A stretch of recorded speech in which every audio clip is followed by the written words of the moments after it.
Hi, welcome to Tom's Geeky Garage. Today we're going to try to make our own action figure, custom action figure. I've done a few action figures in the past where I've done sculpted figures where I've used clay and made molds and cast them out of plastic. And then we have made one other digital figure where we made McKenna Grace from Ghostbusters Afterlife. But we didn't make it really articulated. It was very stiff, very Kenner-like. I think it only had 5 points of articulation. So today we are going to make a figure that has a lot more points of articulation. Hopefully we'll have elbows, shoulders, knees, ankles. I think we're going to end up with like, I don't know, 15 points, something like that. So let's get started. Alright, so to start here, I had to pick what kind of figure I wanted to do, and I knew right off the bat I kind of wanted to do something from the IDW Ghostbuster comics. But then researching, there's been a lot of artists that worked on this comic, so there's a lot of different designs. Excuse me. There's a lot of different designs of Egon and the other figures here. Some have more detail, some are more drawn more simply. You can see this one, the Egon has really more detailed features compared to like this one where it's really simplified. And I know these are like different comic books and different series, so and now for articulation, I kind of got reference from some other Ghostbuster toys of like how I want the points to be. So the first thing we did here is we brought in a Kenner figure because I knew I wanted around the size of a Kenner figure. So I brought in a Kenner figure here at scale, and now I'm going to basically start modeling some base parts for our figure at that scale. Now, when you're making these custom figures, a lot of times you start with like a base kind of plug, which is like a really low piece of geometry that has all the actual joints molded into it. And then what you do is you sculpt the detail onto those pieces.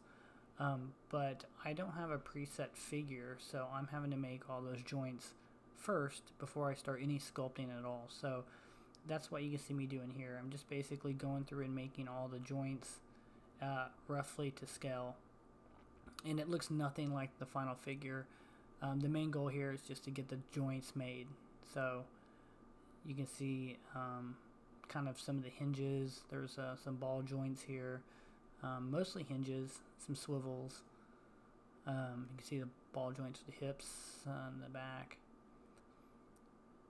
So now that we have the basic parts made, now what we can do is we can go through and actually sculpt the details of the figure. Like fabric and shoestrings and gloves and that kind of stuff. Alright.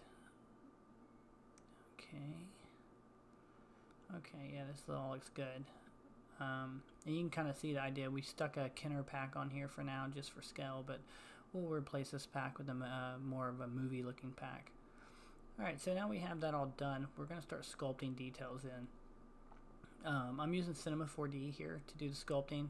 Most people use ZBrush or Mudbox, but ZBrush is obviously the most popular one that most people use, and I used to use ZBrush until Cinema added sculpting tools inside of the software, so now I just use the one built in. I don't think it's as good as ZBrush anyway. ZBrush is, their main focus is digital sculpting, and Cinema 4D is not mainly focused on digital sculpting, so their tools will get you by, but if you're really serious about digital sculpting, I'd go with ZBrush. So yeah, I'm just kind of roughing out some details here, and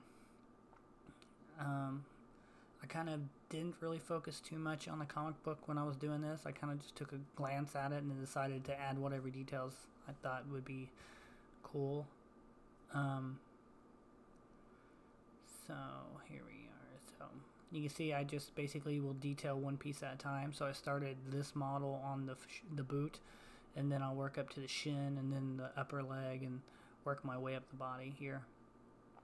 And here you can see the comic leg that I was kind of trying to match a little bit.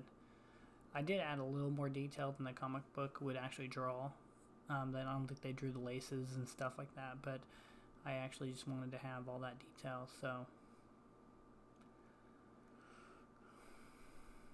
okay, so now we have, I went ahead and skipped ahead to where we have all the sculpting pretty much done for all the pieces, and we have the pack on. I didn't want to like make too much of the video, just focus on that because it could get real boring watching hours of sculpting. I think this took about 2 hours to sculpt from start to finish. So we didn't want to watch that. So here's a quick look at the sculpt once it's finished. And now I think what we're going to do here is skip ahead and let you see the final thing. We're going to skip the printing. Alright, here's what it looked like when it came out of paint. Now, I'm not super happy with my paint job here. I think I would have much liked to airbrush this, but my airbrush had broke, so I brush painted everything. I don't think it came out horrible, but I wasn't like super amazed with it, and I kind of lost steam on this project about halfway through it, to be honest. Oh, another look at the micro machines from the last show. I actually got a new camera, so this footage was me actually just playing with the new camera and knocking stuff over, I guess. You can see here some of the articulation that I tried to get into the figure.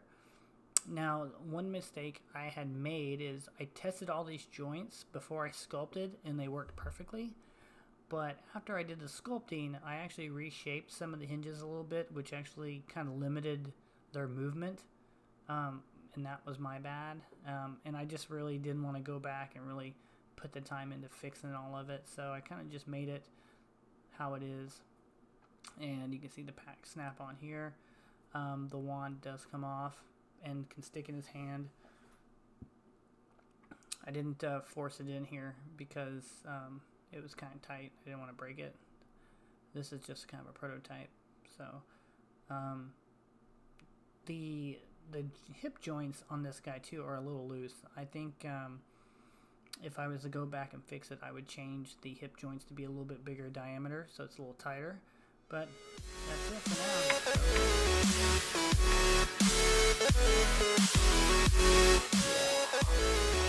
now.